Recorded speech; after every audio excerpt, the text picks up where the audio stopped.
الفيلم ده هو الجزء الثاني من فيلم مطعم منتصف الليل، اللي هتلاقوا لينك الجزء الأول في التعليقات علشان تشوفوه قبل ما تشوفوا الجزء الثاني. والفيلم بيبدأ بقصة الفيلم الأول، وهي إن الشيف الملقب باسم المعلم بيحكي لنا عن فكرة المطعم بتاعه، واللي تبان إنها غريبة شوية لكن الزبائن بيحبوها وبيقولوا من كل مكان، ويعني بيفتح كل يوم فترة منتصف الليل لحد الساعة 7 الصبح، والزبائن بيحكوا له القصص بتاعتهم وبيحاولوا إن يساعدهم ويحلها. وكمان المطعم ملوش منيو ثابت، والزبائن بتطلب الأكل اللي بيحبوه، وهو بيحاول إنه يساعدهم في إنه يعمل لهم الأكلات المفضلة بتاعتهم. ولو الطلب بتاعهم هيكون مش متاح بيعرفهم، والناس متقبلة الفكرة وبتزيد كل يوم عن اليوم اللي قبله. بنشوف في اليوم ده إن كل الزبائن اللي موجودين لابسين أسود، وده بسبب إن طقس جنائزي عندهم، وبيلبسوا أسود في الأوقات اللي بيمروا فيها بفترة صعبة أو عندهم شخص لسه متوفي قريب. وبنشوف بنت اسمها نوريكو، وهي واحدة جديدة داخلة المطعم علشان تقعد تاكل، وكل اللي في المطعم بيكونوا مستغربين منها لأنهم أول مرة يشوفوها. واحد من اللي قاعدين بيقول لها إنه ممكن يطلب ليها مية أو أي مشروب لو كانت عطشانة، لكنها بتحس إنه بيعاكسها وبتجرحه وبتقول له إنها تقدر تطلب لنفسها اللي هي عايزاه. وبعد ما بتخرج بيقول واحد من اللي قاعدين إنه يعرفها، وإنها بتشتغل محررة صحفية في دار نشر كبيرة للكتب.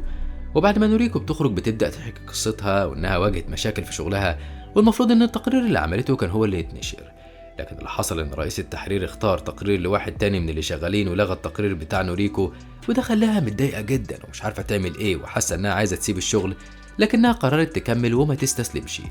بتروح تقعد مع المعلم وبتحكي له القصه بتاعتها، وانها اتفاجئت في يوم ان المدير بتاعها مات لما كانت رايحه له زياره علشان يراجعوا الشغل مع بعض. ولما راحت علشان تحضر الجنازه بتاعته اتعرفت هناك على واحد اسمه داشيكي، وكان متاثر قوي بالجنازه وابدى اعجابه بنوريكو، وكان في احترام متبادل بينهم هما الاتنين، وكان طالب انه يتعرف عليها. مع الوقت بتبدا نوريكو تحب داشيكي وتاخده معاها للمطعم علشان ياكلوا هناك وتشارك معاه كل لحظات حياتها، وتخلي المعلم يتعرف عليه. وبيحكي عن نفسه انه بيشتغل ناشر هو كمان في دار نشر كبيره، وعنده مدونه على الانترنت، وشغله مقسوم ما بين النشر في الكتب والنشر على الانترنت. وبيعرف نوريكو انه بيسافر كتير، وده مخليه بيعيش تجارب مختلفة كل يوم، وبيعلمه إلهام في الكتابات بتاعته. وبعد شوية بنشوف نوريكو وهي في الشغل، وداشيكي بيبعت لها صور ليه من بلد هو مسافر ليها، وبيكون متصور قدام تماثيل، وبيقول لها انه بيتمنى انها كانت تسافر معاه علشان تتبسط. هي فعلا بتكون مبسوطة وهي بتتفرج على الصور، لحد ما بتتفاجئ ان في 2 من الشرطة عايزين يتكلموا معاها. ولما بتروح تتكلم معاهم بيوروها صور داشيكي وبيسألوها اذا كانت تعرفه ولا لأ.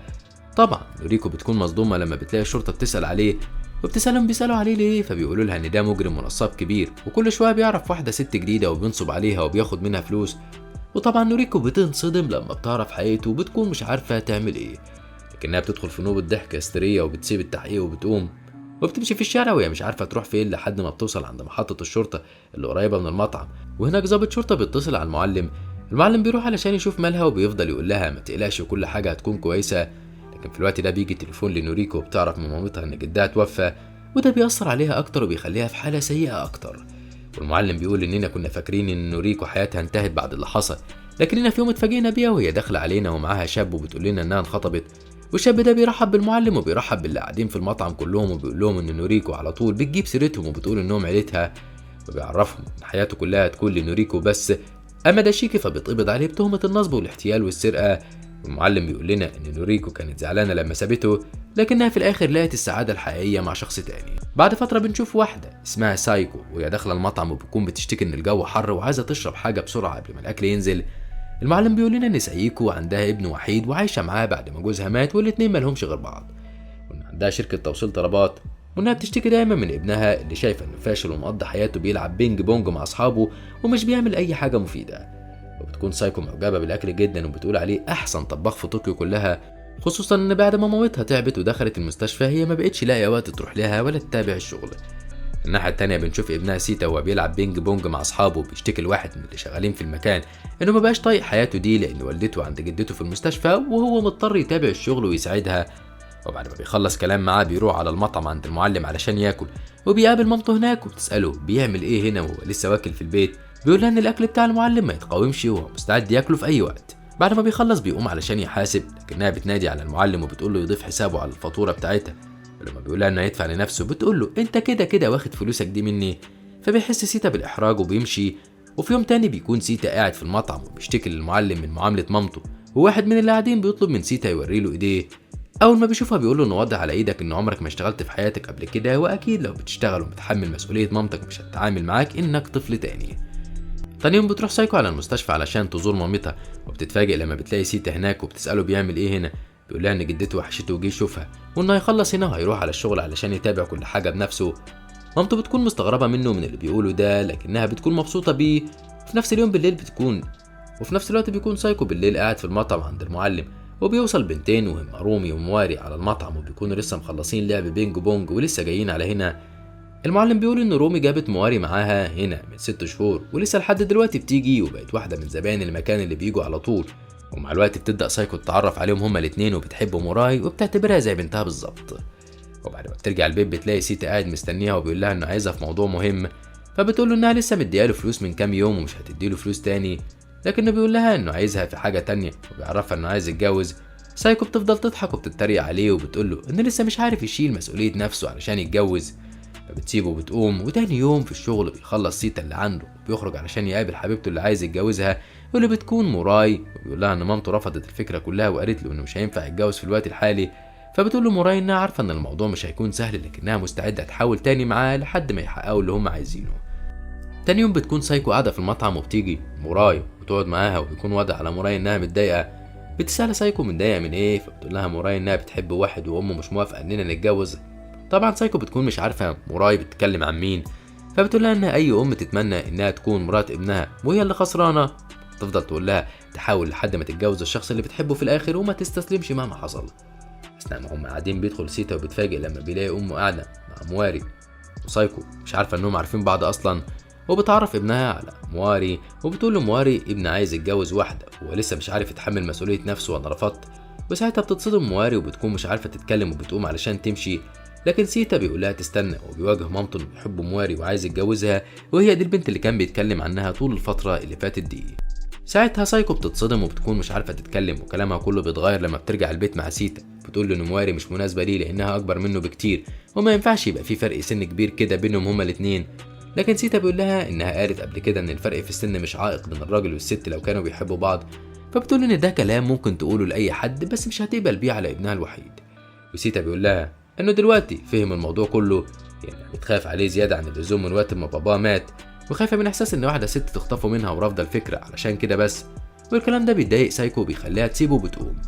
بعدها بتروح سايكو على المطعم، والمعلم بيفضل يقول لها ان ابنها كبر ولازم ياخد قراراته بنفسه، وبيدوقها مكرونه جديده، ولما بتدوقها بتقول عليها وحشه جدا. فبيقول لها ان ابنها هو اللي عملها، وهو بيحاول يتعلم ويعتمد على نفسه، ويسافر مدينه تانية علشان ياخد تدريب على الطبخ ل3 شهور علشان يطور من نفسه. وبيعرفها ان ابنها عمل كل ده لما حب موراي وبقت هدف قدامه وعايز يتجوزها. الكلام ده بيأثر في سايكو، بيخليها تفكر انها توافق على الجوازه دي.